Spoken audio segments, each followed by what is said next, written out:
నమస్తే welcome to మన హోసర్ ప్రాంతంలో క్రషర్ యజమానులు కార్మికులు నేటి నుంచి నిరవధిక సమ్మెలో ఉన్నారు. కంకర ఇసుక ధరలు మరింత పెరిగే ప్రమాదం ఉంది. కృష్ణగిరి జిల్లా హోసర్ ప్రాంతంలో వందలాది క్రషర్లు క్వారీలు పనిచేస్తున్నాయి. ప్రతిరోజు వేలాది ట్రక్కుల ఇసుక కంకరను కర్ణాటక రాష్ట్రం హోసూరు పరిసర ప్రాంతాలకు నిర్మాణ పనుల కోసం అమ్ముతున్నారు. ఈ సందర్భంలో క్వారీల నుండి తీసిన రాళ్లకు ప్రభుత్వం క్యూబిక్ మీటర్ ప్రతిపాదన ప్రభుత్వానికి డబ్బు చెల్లించేది. ఇప్పుడు మెట్రిక్ టన్ను ప్రతిపాదనగా చెల్లించాల్సి ఉంది. ఇతర రాష్ట్రాల్లో అందుబాటులో లేని విధంగా ఖనిజ భూమి పన్ను చెల్లించాల్సి ఉంది. ఇది ప్రభుత్వ ఆదేశాన్ని ఖండిస్తుంది. హోసూరు ప్రాంతంలో సూలగిరి ప్రక్కన ఉన్న కోనేరిపల్లి వద్ద 1000 మందికి పైగా క్రషర్ యజమానులు కార్మికులు ఒక టెంట్ వేసి నిరవధిక సమ్మెలో నిమగ్నమై ఉన్నారు. వందలాది ట్రక్కులు నిలిచిపోయాయి.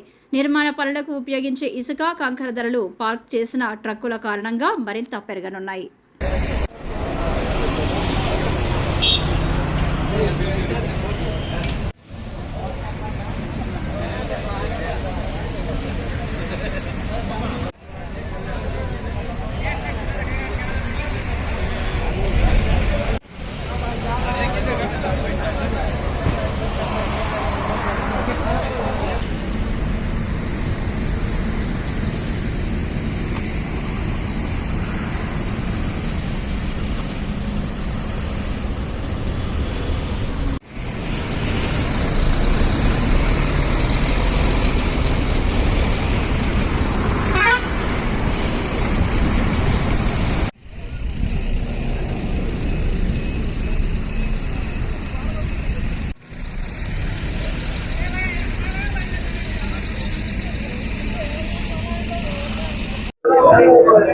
வணக்கம் சார்.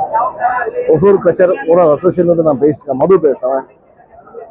இந்த மாதம் 16ஆம் தேதியிலேருந்து நாங்கள் வேலை நிப்பாட்ட போராட்டம் செஞ்சுட்டு இருக்கோம். தமிழ்நாடு முழுவதும் வேலை நிப்பாட்ட போராட்டத்தை செஞ்சுட்டு இருக்கோம். எங்களுக்கு வந்து 2 கோரிக்கை வச்சிருக்காங்க. ஒன்று வந்து 90 ரூபா வந்து கவர்மெண்ட் வந்து அரசாங்கம் லேண்ட் பேரிங் டாக்ஸ் வந்து உயர்த்திருக்காங்க. அது ரத்து செய்யணும்ட்டு அரசாங்கத்தை நம்ம ரொம்ப வேண்டிக்கொண்டு இருக்கோம். அடுத்தது இன்னொன்று, அந்த ஃபர்ஸ்ட் கியூபிக் மீட்டராக கொடுத்துருந்தாங்க. அந்த கியூபிக் மீட்டர் வந்து டன்னேஜை கன்வெர்ட் பண்ணிட்டு 2.75 வந்து நம்ம கன்வெர்ட் பண்ணிட்டாங்க. அதனால பெரிய பாதிப்பு வருது. ஸோ இதனால வந்து இந்த 2 அம்சங்களை வந்து வித்ட்ரா பண்ணி கவர்மெண்ட் வந்து எங்களுக்கு வந்து கோரிக்கை ஏற்றுட்டு வாழ்வாதாரம் வந்து இது இல்லைன்னா நம்ம வாழ்வாதாரம் பெறுதுட்டு கவர்மெண்ட் வந்து ரொம்ப ரிக்வெஸ்ட் பண்ணி கேட்டுக்கொள்கிறேன். வணக்கம். என் பேர் மதுங்க.